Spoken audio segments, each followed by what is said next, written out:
Hey Saber fans, Corband here to show you how to work the dark Revan and light side Revan. So this video is good for if you have the dark side Revan or the light side Revan. This is how they work.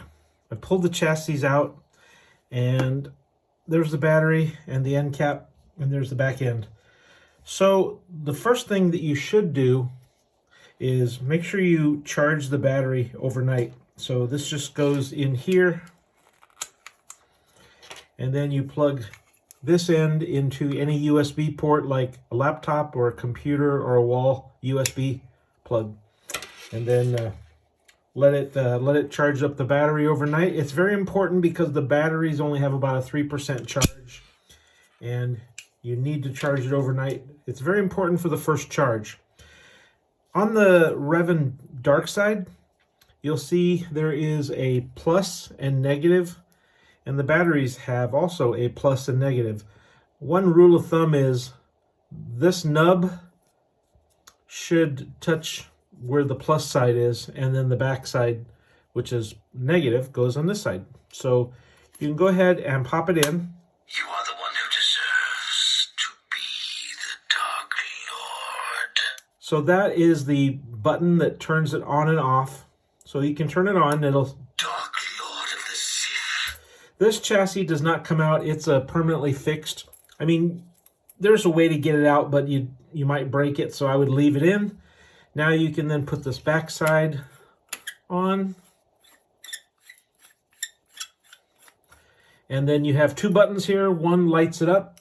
Darth Revan. So that one there is button number 2. It changes the fonts. This button turns it on.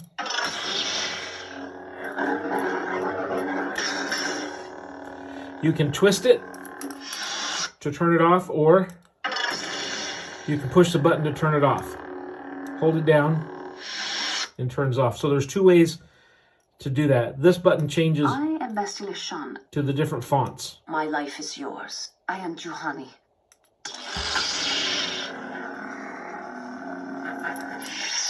So that's the dark side Revan.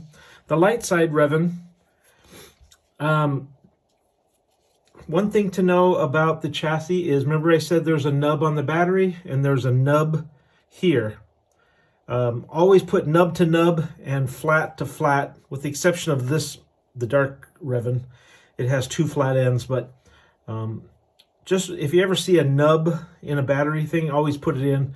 If you put this battery in backwards and turn it on, you could fry the board, so you don't want to do that. So make sure you always put the battery back in the same way.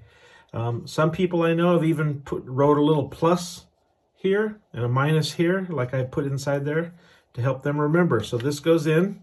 It always goes in this way. And again, this is the on-off switch. The way that you put this this particular chassis in is, there's the buttons and here's the buttons. Just go in directly in straight. Push it all the way in. This is your end cap. There's a plastic spacer. Sometimes we glue it into this and sometimes it's loose. It doesn't matter. You can push it in and then this goes in, and the purpose of the spacer is to keep the chassis lined up. So now you have two buttons here. You have one button that lights it up. And then again, you can twist it off, or you can hold it to turn it off. And of course, the second button changes the fonts. Darth Revan.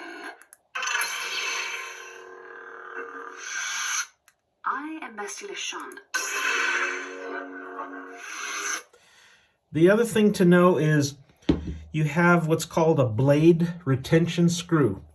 When you put your blade all the way in, there is a hole right here that you can use your Allen key. Push this in there, and then this, when this moves back and forth, it tightens the screw and keeps the blade in place. So you don't want to make it too tight or too loose, just enough where it holds the blade. So the blade retention screw is on this one, and then there's one over here for this one. These are what you call blade plugs. Some people just like to put in a blade plug when they're not using it. Let's see if we can line this up properly here. So see, it just gives it a plug. This one has a blade plug here. Does the same thing. But can't think of anything else more to discuss with them. Just remember to charge the battery. And these are not dueling sabers, so don't hit them hard on anything. But this is pretty much all you need to know about the dark and light side Revan sabers by Corbant. Have a great night.